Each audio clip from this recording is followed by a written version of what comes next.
Ashama harka fuunee kabajamtootaa fi daawwattoota viidiyoo keenya egaa guyyaa har'aa kana viidiyoo akkaan ajaa'ibaa ta'e kan akkaan isin jaallattan qabadhee isiniif dhufe viidiyoo keenya har'aa keessatti ammoo akkaataa imo nama tokko ittiin xalafuu dandeenyu kan waliin ilaallu ta'a.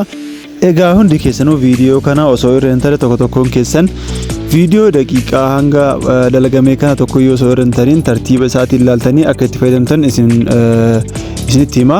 Itti aansuudhaan ammoo viidiyoo kana akka waan taaneef hin fayyadamne isiniif dhaama jechuudha. Viidiyoo kana karaa seera qabeessaan wanta seera ta'een fakkeenyaaf maatii keessaniif ta'uu danda'a, ilmaan keessaniif ta'uu danda'a. Haala kanaan fayyadamuu dandeettanii isa biraatiif ammoo akka hin fayyadamne isiniin jedha. Egaa kallattii gara viidiyootti seenna. Osoo gara viidiyootti seenuun dura warri chaanaalii keenyaaf haaraa taatan gara chaanaalii keenyaatti nagaan dhuftan jecha. Chaanaalii Abdussee Miidiyaa jedhu subscribe gochuun akkasuma yaada yoo qabaattanis akkasuma ammallee viidiyoo akkasuma dalagamu feetan yoo jiraate koomentii jala naa kaayaa. Egaa warri chaanaalii keenyaaf haaraa hin taane ammoo faamilii taatan chaanaalii keenya viidiyoo kana yoo jaallattan laayik gochuun yaada keessan koomentii jala naa kaayaa. Amma kallattii gara viidiyoo seenna.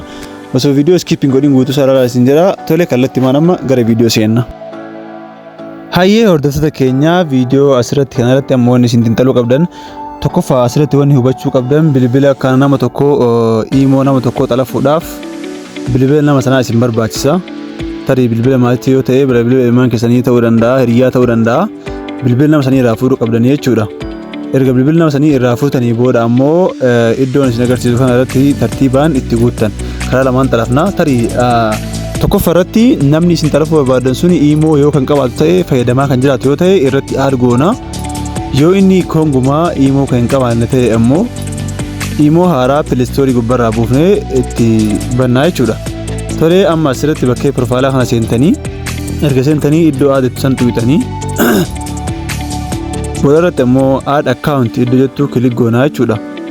Bakkee kanarratti dabaluudhaaf inni fayyadamaara waan ta'eef inni hin qabaa keenya irratti daballa amma kuwa gubbaa isaati. Ka jalaa amma bakkee aad akkaawunti turratti ammoo keenya daballa. Kanaafuu iddoo aad akkaawunti jettu kilik goonee lakkoofsa keenyatti guunnee imo haaraa keenya banannaa jechuudha. Tole amman seennaa eegasii as bakkee kana nu baasaa jechuudha. Okay. Amma asirratti lakkoofsa keenya galchina, lakkoofsa bilbilaa keenya galchina. Imoon kun hubadhaa kan nama saniiti.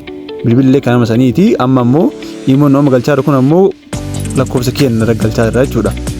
Tole lakkoofsa keenya amma irra galchinaa iddoo irratti jettu kana tuqnaa jechuudha lakkoofsatti galchinee. Booda irratti ammoo akkuma imo kaanitti isin seena akkasitti to'achuu dandeettanii jechuudha.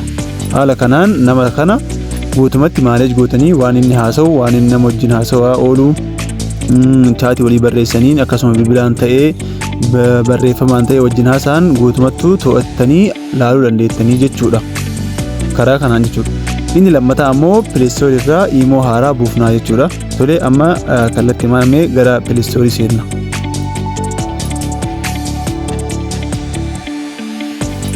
Hayyee pileestoorii kennu keessatti jirra. Iddoo sarchi baarii irratti imo ittanii imo laayit ta'uu danda'a kan barbaadan isin filannoo keessanii isin opshinii keessanii barbaadan jechuudha. Mee fakkeenyaaf imo laayitii buusa. Imo laayitii qarabaan buufadhee jiruuf noppiin godhaa isin ammoo haaraa imo buufadhaatii seenaa jechuudha. Ani seenaa kun erga seenee agree and continue bakkeettu kilik godhaa jechuudha asirratti ammaanii. Tole agree jedhaanii allow permissionii kanneen kennitaniif jechuudha. Iddoo kanarratti amma lakkoofsa kiyya galcha. Imoon kun bu'ee eenyu irratti bilbila nama sanii irratti bu'e. Lakkoofsi ammoo kun kiyya. Lakkoofsa kiyya imo nama sanii irratti bu'e san irratti galchaa jira jechuudha. Lakkoofsa itti guuree geessaa geessee bakkee raayit jettu kana tuqaa jechuudha. Hubadhaa akka hin dogongorre. Lakkoofsa kiyya barreesseera raayit godheera amma ookee jedhanii inni waan moment poliisidha jedha. Tole amma naabaneera kun jechaadha. Amma allahu jedhanii kanallee agrii jennaa fi permishinii akka gaafatu kan inni nama kennaaf. Kun haala kanaan naabanee jira jechuudha. Amma imo nama sanii guutumatti to'adhee jira jechuudha. Waan namni sun wajjin barreessu, waan namni sun wajjin haasa'u guutumatti as taa'ee ani ilaalaa jechuudha. Amma banadhee jira imo lakkoofsa nama sanii irratti imo nama sanii irratti lakkoofsa kiyyaan banadhee jira jechuudha. Xalafeera nama san jechuu guutumatti xalafeera. Imo achirratti buusaa lakkoofsa kiyyaan xalafee jira. Waan inni haasa'u beekuu danda'a jechuudha amma. Kunoo akkuma agartan namni achi barreessu kiyya irratti illee mul'ata. Guutumatti amma to'adhee jira. Bilbila dammichaa deebisuu hin danda'a jechuudha. Asirratti ammoo akka isin xalaftanii fi xalafnee namtichi sun beekuu hin dandeenye karaa ittiin godhuu dandeettan isin agarsiisa amma. namni sun xalaftan moo hin xalafne akka inni beekuu hin dandeenye isinitti agarsiisa. Akkam gootanii aappii Imo asirratti buufne kana kongumaa haayida sirraa goona dho'isina. Aappii kana dho'isuudhaaf ammoo bakkee iskiriinii harka gadi qabdan akkasumatti gadi qabdanii siitingi bakkee jettu seenna. Gadi qabdanii bakkee siitingi kana seenaa erga seentanii haayid aappii bakkee jettu soixan amma sirra jechuudha. Haayid aappis bakkee jettu san kilik goona jechuudha achirra. Haayid aappii iddoo kilik jettu kana maalii fi Imo kana dho'isina. Seenaa amma keessa ammoo Imo barbaanna amma Imo san barbaanna. Keessarchi goona kunoo Imo kunooti. Imo kana kunoo san dura garuu wanti inni mul'isu barbaadu Imoon asiin jira fi hin jiru qaba asiin haalalluu as deebinee garanaan jechuudha qofa asiin keessaa baha. Imo asiin kunoo agartan miti Imo kana asitti ilaala. Amma gadi isinii baasa. Tolee kunoo as kenna. Amma iskiriinii kana gadi qabee iddoo siitingii seenee haayid godha. Amma hin jira Imo laayitiin.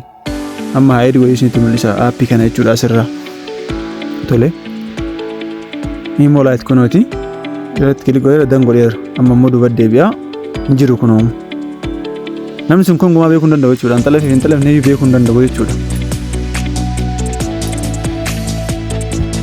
Namni an xalafe sun kongumaa beekuu hin danda'u jechuudha. Xalafii fi hin xalafnee beekuu hin danda'u. Maaliif aappiin illee mul'atu. Tarii sistema biraatti yoo fayyadamee isin qabe ta'e malee beekuu hin danda'u jechuudha. Aappii kana deebisuudhaaf ammoo iddoo iskiriinii kana tuqnaa siitingii erga seenne haayid aappii keessa seennee bakkee maana isaan tuqnee deebifnachuu garanaa yoo barbaanne achiinee dangoonee deebifnaa jechuudha. Kunoo amma nuun deebi'a garanatti jira. Achirratti ani hoomiratti asirratti waan baafadheef malee kunoo deebi'eera amma hin jira jechuudha. Isa kana egaa viidiyoon keenya har'aa akka isinitti tolee abdii qaba. Viidiyoo jaallattan laayik godhaa qabaatan koomentii naa kaayaa. Viidiyoo itti aanu keessatti ammoo viidiyoo akkamii akka isin dalaguu barbaadan koomentii irratti naa barreessaa. Egaa hordoftoota keenyaa waan nu daawwattaniif galatoomaa isin jenna. Hanga viidiyoo itti aanu walitti deebinutti baay baay nagaan nu tura.